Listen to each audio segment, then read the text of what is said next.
સમગ્ર દેશમાં ભાઈ બહેનના પવિત્ર પ્રતીક સમાન રક્ષાબંધન પર્વની ઉજવણી કરવામાં આવી રહી છે। ત્યારે ગુજરાત રાજ્યના કેબિનેટ મંત્રી અને વિસનગરના ધારાસભ્ય એવા ઋષિકેશ પટેલના વિસનગર સ્થિત નિવાસસ્થાને વિસનગર ખાતે એક અનોખી અને ભાવનાત્મક ઉજવણીનું આયોજન કરવામાં આવ્યું। આ કાર્યક્રમમાં વિસનગર શહેર અને તાલુકા ભારતીય જનતા પાર્ટીની બહેનો એક સાથે મળીને વિસનગરના ધારાસભ્ય અને ગુજરાત રાજ્યના આરોગ્ય અને કેબિનેટ મંત્રી ઋષિકેશભાઈ પટેલના નિવાસસ્થાને મુલાકાત લીધી હતી। આ પ્રસંગે બહેનોએ ઋષિકેશ પટેલને રાખડી એટલે કે રક્ષા કવચ બાંધીને તેમના પ્રત્યે આદર અને સ્નેહ વ્યક્ત કર્યો હતો।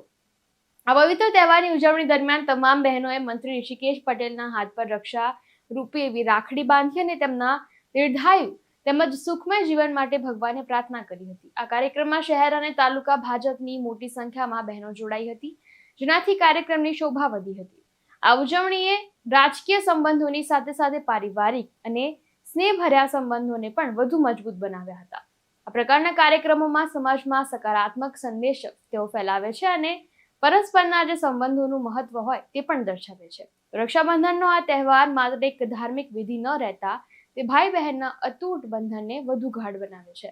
હું પુષ્પાબેન ચંદ્રેશ કુમાર વણકર, વિસનગર તાલુકા પંચાયત પ્રમુખ। આજ રોજ રક્ષાબંધનનો કાર્યક્રમ આપણા ગુજરાતના કેબિનેટ મંત્રી શ્રી ઋષિકેશભાઈ પટેલ સાહેબના નિવાસસ્થાને તાલુકાની બહેનો, નગરપાલિકાની બહેનોએ એમની દીર્ઘાયુ આયુષ્ય અને સુરક્ષા માટે કરે છે। આપણા જે ઋષિકેશભાઈ પટેલ સાહેબ છે, આપણા ગુજરાત માટે અને આપણા વિસનગર માટે બહુ સરસ તત્પર રહી એમને કાર્ય કર્યા છે। વિસનગરનો વિકાસ અને ગુજરાતનો વિકાસ એમને બહુ સારી રીતે કર્યો છે।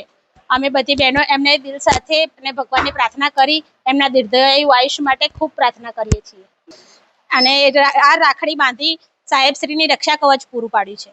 વસીમ મંસૂરી સાથે ચક્રવાત ન્યૂઝ, વડનગર।